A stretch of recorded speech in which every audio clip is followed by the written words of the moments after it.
बारामतीच्या विमान अपघातात 5 व्यक्तींचा मृत्यू झाला, पण त्या विमानात दादा नव्हतेच. एक अतिशय धक्का देणारी माहिती समोर आली. विमानात मुद्दाम दाबून टाकलेलं सत्य उघड.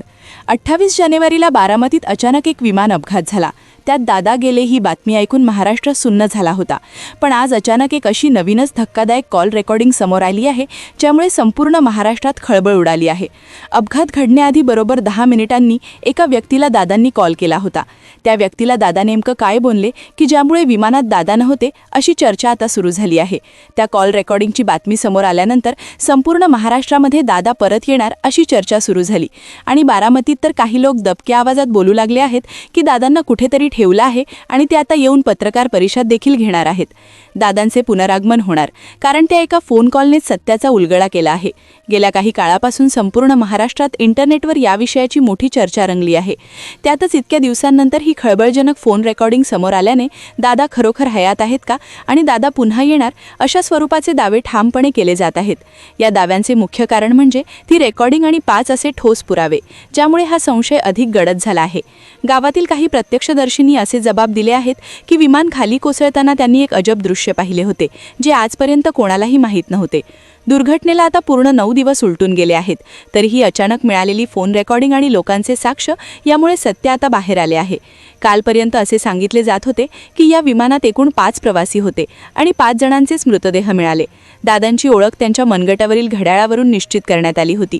खरं तर शंकेची पाल तिथेच चुकचुकली होती, कारण नंतर अशी माहिती मिळाली की यात 6 जण होते, मात्र देह 5च आढळले. मग तो 6वा व्यक्ती नक्की कोण होता? तो माणूस दादा तर नव्हते ना, की तो चालक होता? कारण वैमानिक देखील शेवटच्या क्षणी बदलण्यात आला होता आणि वैमानिकाच्या पत्नीने पोस्टद्वारे म्हटले होते की माझे पती सुरक्षित आहेत. कालपर्यंत हीच चर्चा सुरू होती, मात्र आज सकाळी अचानक एक कॉल रेकॉर्डिंग समोर आली, जी क्रॅश होण्यापूर्वी दादांनी विमानातून बारामतीतल्या एका खास माणसाला केली होती.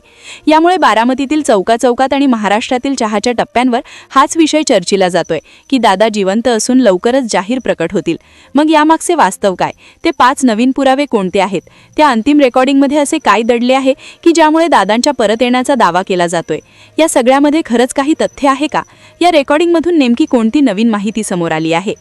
दादांच्या विमान अपघातातील लपवलेले सत्य उघड, अशी एक खळबळजनक बातमी आली आहे, ज्यामुळे महाराष्ट्राला मोठा धक्का बसलाय. अजितदादा सुरक्षित आहेत, अजितदादा पुन्हा येणार. एक अशी गुप्त रेकॉर्डिंग अचानक समोर आली, ज्यामध्ये संकट येण्याच्या 10 मिनिटे आधी दादांनी एका व्यक्तीला कॉल केला होता. त्या माणसाने मीडियासमोर ती क्लिप ऐकवली आणि सोशल मीडियावर वादाला तोंड फुटले. असा दावा होतोय की अजितदादा जिवंत असून ते लवकरच परततील. अपघात होण्यापूर्वी अवघ्या 10 मिनिटात दादा कुणाशी बोलत होते आणि त्यांनी नेमका कोणता निरोप दिला होता?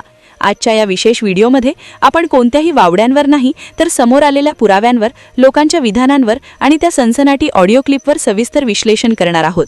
यामागचे नेमके वास्तव काय? लोक का म्हणत आहेत की दादा परत येतील? चला तर पाहूया या प्रकरणाचा सविस्तर वस्तुस्थितीदर्शक रिपोर्ट. दादा परत येणार, दादा जिवंत आहेत. संपूर्ण महाराष्ट्राच्या जनतेमध्ये हीच चर्चा रंगली आहे. मग ही अफवा खरंच खरी आहे का? आणि दादा नक्की परत येणार आहेत का? आणि ते कशा प्रकारे समोर येणार आहेत? खरं तर या शंकेची जी मूळ सुरुवात आहे, तर ती ही शंका निर्माण होण्यामागे आणि या चर्चा सुरू होण्यामागे खरं तर याचे उगमस्थान होते त्या दिवशीची सकाळ. तो दिवस होता 28 जानेवारीचा. त्या दिवशी सकाळचे वातावरण अत्यंत शांत होते, पण अचानक वृत्त धडकले की बारामतीच्या दिशेला जाणारे विमान कोसळले आहे. सुरुवातीला असे वाटले की हा एखादा तांत्रिक दोष असावा, पण घटनास्थळावर पोहोचलेल्या काही साक्षीदारांनी जो दावा केला, तिथूनच संशयाचे भूत डोकावू लागले. विमान आकाशातच 5 तुकड्यांत विभागले गेले, असे काही स्थानिक सांगत होते. जर हवामान पूर्णपणे साफ होते, तर विमानाचे हवेतच असे संतुलन का बिघडले? पहिल्या दिवशी प्रशासकीय सूत्रांनी सांगितले की विमानात 5 लोक होते, पण विमानतळाच्या अधिकृत कागदपत्रांमध्ये मात्र काही वेगळीच माहिती दडलेली होती. 29 जानेवारीला दादांच्या पार्थिवावर अंत्यसंस्कार पार पडले, पण नेमकी इथेच जनतेच्या मनात प्रश्नांचे वादळ निर्माण झाले. अंतिम संस्कारावेळी मृतदेह संपूर्णपणे वस्त्राने झाकलेला होता. चेहरा किंवा शरीराचा कोणताही भाग कोणाला दिसत नव्हता. प्रशासनाकडून स्पष्ट करण्यात आले की दादांची ओळख त्यांच्या हातातील एका खास घड्याळावरून पटवण्यात आली आहे.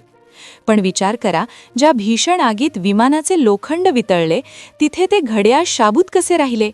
हा प्रश्न केवळ सामान्य लोकांच्या मनात नव्हता, तर राजकीय वर्तुळातही दबक्या आवाजात यावर चर्चा होऊ लागली. 3ऱ्या दिवशी तपास पथकाच्या हाती ब्लॅक बॉक्स लागला. सामान्यतः विमान कोसळण्यापूर्वी पायलट मे डे असा धोक्याचा इशारा देत असतो. पण या ब्लॅक बॉक्सच्या रेकॉर्डिंगमध्ये वैमानिकाने मे डे म्हणण्याऐवजी ओ शिट असे उद्गार काढल्याचे स्पष्ट ऐकू आले. याचा अर्थ असा की ही दुर्घटना तांत्रिक बिघाडामुळे नव्हती, तर काहीतरी असे अनपेक्षित घडले होते जे वैमानिकाच्या आकलनापलीकडे होते. याच दिवशी दिल्लीतून एका खासगी विमान कंपनीच्या मालकाला चौकशीसाठी ताब्यात घेण्यात आले. या अटकेमुळे प्रकरणाची दिशा पूर्णपणे पालटून गेली. चौथ्या दिवशी सर्वात मोठा गौप्यस्फोट झाला. विमानाच्या पॅसेंजर लिस्टनुसार विमानात एकूण 6 प्रवासी चढले होते. मग प्रश्न असा उपस्थित झाला की घटनास्थळावर मृतदेह केवळ 5च कसे आढळले? तो 6वा प्रवासी कोण होता? तो विमानातून हवेतच नाहीसा झाला की तो कधी विमानामध्ये चढलाच नव्हता? सोशल मीडियावर अशा चर्चा सुरू झाल्या की जो व्यक्ती गायब आहे तोच तर दादा नसतील ना, की त्या 6व्या व्यक्तीने काहीतरी मोठी खेळी रचली? याच दिवशी उघड झाले की ऐनवेळी अनुभवी वैमानिकाला बदलून एका अशा पायलटला पाचारण करण्यात आले होते ज्याचा भूतकाळ संशयास्पद होता. 5व्या दिवशी या प्रकरणाला एक अनपेक्षित भावनिक आणि कायदेशीर वळण मिळाले. सोशल मीडियावर एका महिलेचा व्हिडिओ वाऱ्यासारखा पसरला, जिने स्वतःला संबंधित वैमानिकाची पत्नी असल्याचे सांगितले. तिने यंत्रणांच्या दाव्यांना थेट आव्हान देत खळबळ उडवून दिली. टीव्हीवर जो फोटो माझ्या पतीचा म्हणून दाखवला जात आहे तो त्यांचा नाहीच, माझे पती जिवंत आहेत, असा तिचा दावा होता. या एका विधानाने तपास यंत्रणांची डोकेदुखी वाढवली.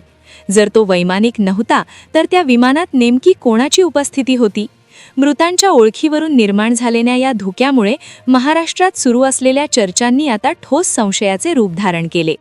6व्या दिवशी अजितदादांचे अत्यंत निकटवर्तीय अमोल मिटकरी यांनी प्रसारमाध्यमांसमोर येत तपासातील त्रुटींवर बोट ठेवले. त्यांनी उपस्थित केलेले प्रश्न अत्यंत गंभीर होते. जर प्रवाशांची संख्या 6 होती तर केवळ 5 मृतदेहच हाती कसे लागले? शिवाय अपघातग्रस्त भागातील ग्रामस्थांनी विमान कोसळण्यापूर्वी हवेत एक पॅराशूटसारखी वस्तू तरंगताना पाहिल्याची माहिती दिली. ही महत्त्वाची बाब आजवर का दडतली गेली? जर कोणी पॅराशूटच्या सहाय्याने उडी मारली असेल तर ती व्यक्ती नक्कीच सुरक्षित असावी, असा तर्क लावला जात आहे. यामुळे बारामतीसह संपूर्ण राज्यात दादा परत येणार अशा भावनाप्रधान पोस्टचा पूर आला. आज सकाळी एका ऑडिओ क्लिपमुळे या प्रकरणाने कळस गाठला. अपघाताच्या काही क्षणांपूर्वीचा हा दादांचा शेवटचा फोन कॉल असल्याचा दावा केला जात आहे. ज्या व्यक्तीला हा फोन करण्यात आला होता त्याने स्वतः समोर येऊन ही रेकॉर्डिंग जगासमोर आणली. आश्चर्याची गोष्ट म्हणजे या क्लिपमध्ये दादांचा आवाज जराही डगमगलेला नव्हता. उलट ते अत्यंत शांतपणे काही महत्त्वाच्या सूचना देताना ऐकू येतात. काळजी करू नका, मी मार्ग काढतोय, हे त्यांचे शब्द या गूढ प्रकरणाला अधिकच गडद करत आहेत. दुसरीकडे तपास यंत्रणांनी हे सर्व दावे फेटाळण्याचा प्रयत्न केला आहे. त्यांच्या मते 6व्या प्रवाशाचा संभ्रम, तांत्रिक चुकीमुळे क्रू मेंबरची मोजणी 2दा झाली म्हणून 6 आकडा दिसत होता. ओळख, दादांची ओळख केवळ त्यांच्या घड्याळावरूनच नाही तर त्यांच्या कपड्यांच्या विशिष्ट डिझाईनवरून पटली होती.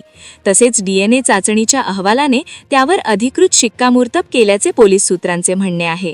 सध्याच्या राजकीय वातावरणात सुमित्रा वहिनींनी पूर्ण जबाबदारी आपल्या खांद्यावर घेतली असून त्या मोठ्या जिद्दीने कार्यरत आहेत. तरीही लोकांच्या मनातील शंका मिटलेल्या नाहीत. जर संपूर्ण सोनं वितळले तर हातातील घड्याळ सुरक्षित कसे राहिले? हा सवाल सोशल मीडियावर आगीसारखा पसरला आहे.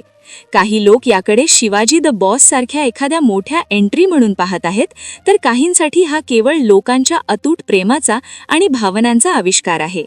थोडक्यात सांगायचे झाले तर 6वा प्रवासी, वैमानिकाच्या पत्नीचा दावा, मिटकरींनी विचारलेले टोकदार प्रश्न आणि ती गूढ ऑडिओ क्लिप, या सर्व बाबींमुळे दादा जिवंत असण्याच्या शक्यतेला बळ मिळत आहे. प्रेक्षकांनो, आतापर्यंत आपण या प्रकरणातील मुद्दे आणि सोशल मीडियावर फिरणारे दावे सविस्तर पाहिले. पण व्हिडिओच्या शेवटी एक गोष्ट अत्यंत प्रामाणिकपणे स्पष्ट करतो की आज बारामती किंवा संपूर्ण महाराष्ट्रात जी चर्चा सुरू आहे ती केवळ लोकांच्या मनात असलेल्या प्रश्नातून आणि दादांवरील प्रेमातून निर्माण झाली आहे. विमान अपघात, ती गूढ कॉल रेकॉर्डिंग आणि 6व्या प्रवाशाचा जो उल्लेख आपण केला, ही सध्या उपलब्ध माहिती आणि लोकांच्या शंकांवर आधारित केवळ एक शक्यता आहे. प्रशासकीय पातळीवर किंवा अधिकृत सूत्रांकडून दादा जिवंत आहे यावर अद्याप कोणताही शिक्कामोर्तब झालेला नाही. त्यामुळे या व्हिडिओचा उद्देश कोणाच्याही भावना दुखवणं किंवा चुकीची माहिती पसरवणं हा नसून लोकांच्या मनात नेमकं काय प्रश्न आहेत हे मांडणं आहे. अजितदादांसारख्या कणखर नेतृत्वाचं महाराष्ट्रावर प्रेम अपार आहे. म्हणूनच आज कोणालाही पटत नाहीये की ते आपल्यात नाहीये, पण सत्य काय आहे हे कालच ठरवेल. आता तुम्हाला नेमकं काय वाटतं, त्या दिवशी विमानात नेमकं काय घडलं असेल? ती कॉल रेकॉर्डिंग खरंच खरी आहे का? आणि तो 6वा प्रवासी कुठे गेला? तुमच्या मनात जी काय शंका असेल किंवा तुम्हाला जे काय वाटत असेल ते खाली कमेंटमध्ये नक्की सांगा. तुमच्या कमेंट्समुळेच या विषयातील नवीन बाजू समोर येऊ शकतात. व्हिडिओ आवडला असेल ते एक लाईक नक्की करा. चॅनलला सबस्क्राईब करायला विसरू नका. पुन्हा भेटूया अशाच एका सविस्तर रिपोर्टसह. धन्यवाद.